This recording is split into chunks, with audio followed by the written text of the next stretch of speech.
दोस्तों, साथियों, कहानी और कविता सुनाने की इस कड़ी में आज हम आपके लिए एक नई कहानी लेकर के आए हैं। यह कहानी जयशंकर प्रसाद द्वारा रचित गुंडा है। जयशंकर प्रसाद कवि, कहानीकार, नाटककार, उपन्यासकार और निबंधकार के साथ साथ छायावादी कविता के श्रेष्ठ कवि भी हैं।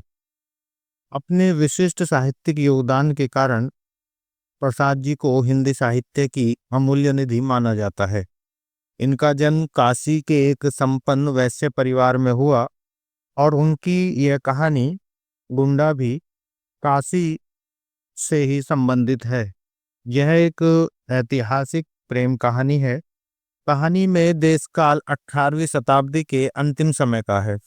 कहानी में काशी की पृष्ठभूमि और काशी नरेश के शासनकाल के पतन का वर्णन है।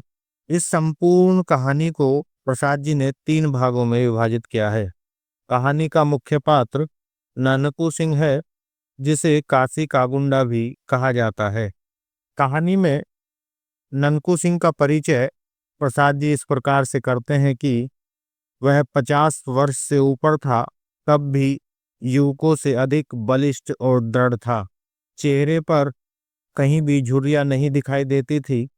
वर्षा की झड़ी में, पूस की रातों की छाया में, कड़कती हुई जेठ की धूप में नंगे शरीर घूमने में वह सुख मानता था। उसकी चढ़ी मूछें बिच्छू के डंक की तरह देखने वालों की आंखों में चुभती थी। उसका सांवला रंग सांप की तरह चिकना और चमकीला था। उसकी नागपुरी धोती का लाल रेशमी किनारा दूर से ही ध्यान आकर्षित करता। कमर में बनारसी सेले का फेंटा, जिसमें सीप की मूठ का बिछुआ खुसा रहता था। उसके घुंघराले बालों पर सुनहले पल्ले के साफे का छोर उसकी चौड़ी पीठ पर फैला रहता। ऊंचे कंधे पर टिका हुआ चौड़ी धार का गंडासा, यह थी उसकी धज। पंजों के बल जब वह चलता तो नसें चटाचट बोलती थी। वह गुंडा था। ईस्वी की 18वीं शताब्दी के अंतिम भाग में वही काशी नहीं रह गई थी जिसमें उपनिषद के अजात शत्रु की परिषद में ब्रह्म विद्या सीखने के लिए विद्वान ब्रह्मचारी आते थे। गौतम बुद्ध और शंकराचार्य के धर्म दर्शन के वाद विवाद कई शताब्दियों से लगातार मंदिरों और मठों के ध्वंस और तपस्वियों के वध के कारण प्राय बंद से हो गए थे। यहाँ तक कि पवित्रता और छुआछूत में कट्टर वैष्णव धर्म भी अब विश्रृंखला में नवागंतुक धर्मोन्माद में अपनी असफलता देखकर काशी में अघोर रूप धारण कर लिया था। उसी समय समस्त न्याय और बुद्धिवाद को शस्त्र बल के सामने झुकते देखकर काशी के विच्छिन्न और निराश नागरिक जीवन ने एक नवीन संप्रदाय की सृष्टि की। वीरता जिसका धर्म था, अपनी बात पर मिटना, सिंह वृत्ति से जीविका ग्रहण करना, प्राण भिक्षा मांगने वाले कायरों तथा चोट खाकर गिरे हुए प्रतिद्वंदी पर शस्त्र न उठाना, सताए निर्बलों को सहायता देना और प्रत्येक क्षण प्राणों को हथेली पर लिए घूमना उसका बाना था। उन्हें लोग काशी में गुंडा कहते थे। जीवन की किसी अलभ्य अभिलाषा से वंचित होकर जैसे प्राय लोग रिक्त हो जाते हैं, ठीक उसी तरह किसी मानसिक चोट से घायल होकर एक प्रतिष्ठित जमींदार का पुत्र होने पर भी ननकू सिंह गुंडा हो गया था। दोनों हाथों से उसने अपनी संपत्ति लुटाई। ननकू सिंह ने बहुत सा रुपया खर्च करके जैसे स्वांग खेला था, उसे काशी वाले बहुत दिनों तक नहीं भूल सके। ननकू सिंह का परिचय कराते हुए प्रसाद जी इस कहानी को आगे बढ़ाते हैं।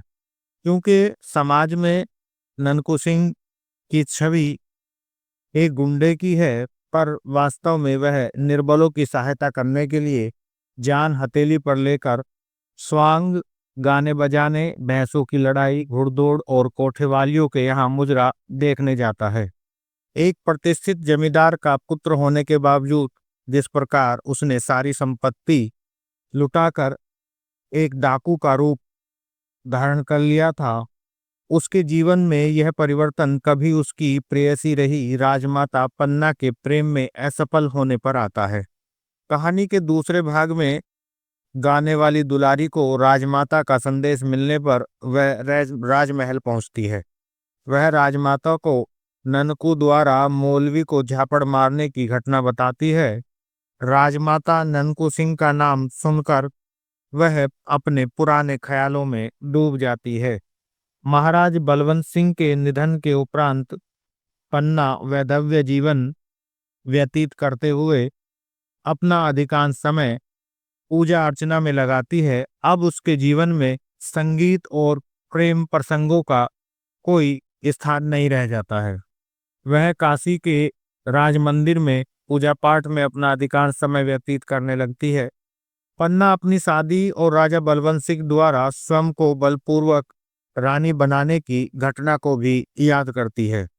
पन्ना की दृष्टि में भी ननकू सिंह एक डाकू ही है, पर दुलारी इसको झूठा बतलाकर उसे धर्मात्मा बताती है और उसे लोगों की सहायता करने वाला बताते हुए यह भी कहती है कि उन्होंने मेरे कोठे पर आज तक भी पैर नहीं रखा है।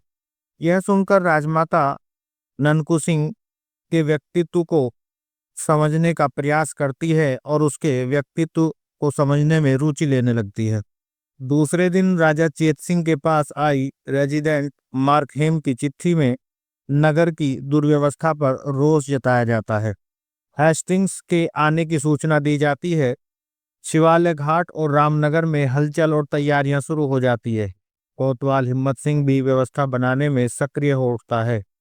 जब यह प्रक्रिया चल रही होती है, क्योंकि वह काल अंग्रेजी शासन का काल रहा, तो ननकू सिंह चूंकि कोठे पर जाकर के मुजरा सुनने का आदी था, यह उसका शौक था, तो वह मलूकी का गाना सुनता है, पर उसका मन नहीं लगता।